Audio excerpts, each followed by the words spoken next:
कर्पूरगौरं करुणावतारं संसारसारं भुजगेन्द्रहारं सदा वसन्तं हृदयारविन्दे भवं भवानी सहितं नमामि। देखिए, सतयुग में वृत्तासुर नाम का एक बहुत दुर्दांत राक्षस हुआ। शंकर भगवान को तपस्या से संतुष्ट करके शंकर भगवान से एक भस्म कंगन ले लिया। भस्म कंगन की विशेषता ये था कि जिसके सर पर रख दे वो भस्म हो जाता था। इस भस्म कंगन को पाके वृत्तासुर उन्मत्त हो गया, पागल हो गया। स्वर्ग, पृथ्वी और पाताल तीनों लोक को जीत लिया। स्वर्ग का सिंहासन में बैठ गया और बहुत उत्पात करने लगा। सब देवता विष्णु भगवान के पास गए, बोले ये तो हमारे बाद हम तो नहीं मार पाएंगे इसको, कोई उपाय तो करना होगा। ब्रह्मा जी के पास गए, वो भी बोला विष्णु भगवान कोई उपाय करेंगे। और शंकर भगवान बोले भाई हम वरदान दिए, हम इसका क्या करें। तब विष्णु भगवान बोले नारद जी से, नारद को उपाय कर। नारद आया वृत्तासुर के पास, देखा वृत्तासुर बैठा हुआ सिंहासन में अकेले। बोला अरे वृत्तासुर, तुम त्रिलोकी विजय है, परम प्रतापी है, और तुम्हारी पत्नी कहाँ, तुम अकेले बैठे हो।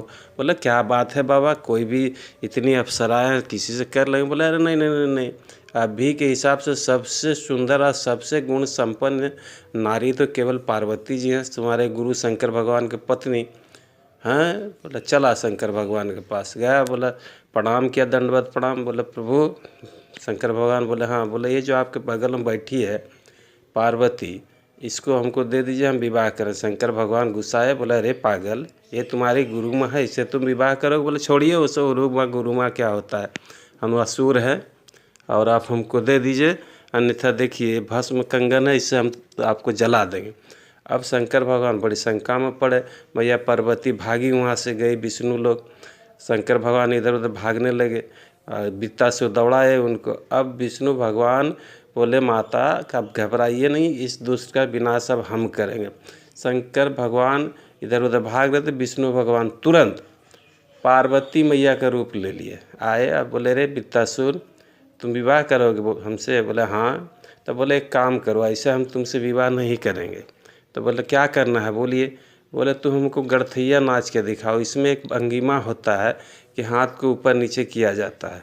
बोला ऐसे करो। अब धीरे धीरे भगवान उसको जाल में अपना फंसे और माथा में बोले भैया नीचे हाथ करो। बोले नहीं मैं तो भस्म हो जाऊँगा। बोले नहीं देखो हम रख रहे भस्म। और अरे शंकर भगवान का वरदान भी कोई ये है, फलदायी होता है। अब धीरे धीरे भस्मासुर अपना हाथ को माथा में रखा, जल के भस्म हो गया। तो चरित्र से किसी को गिरा दीजिए, नेचर से वो अपने मर जाए।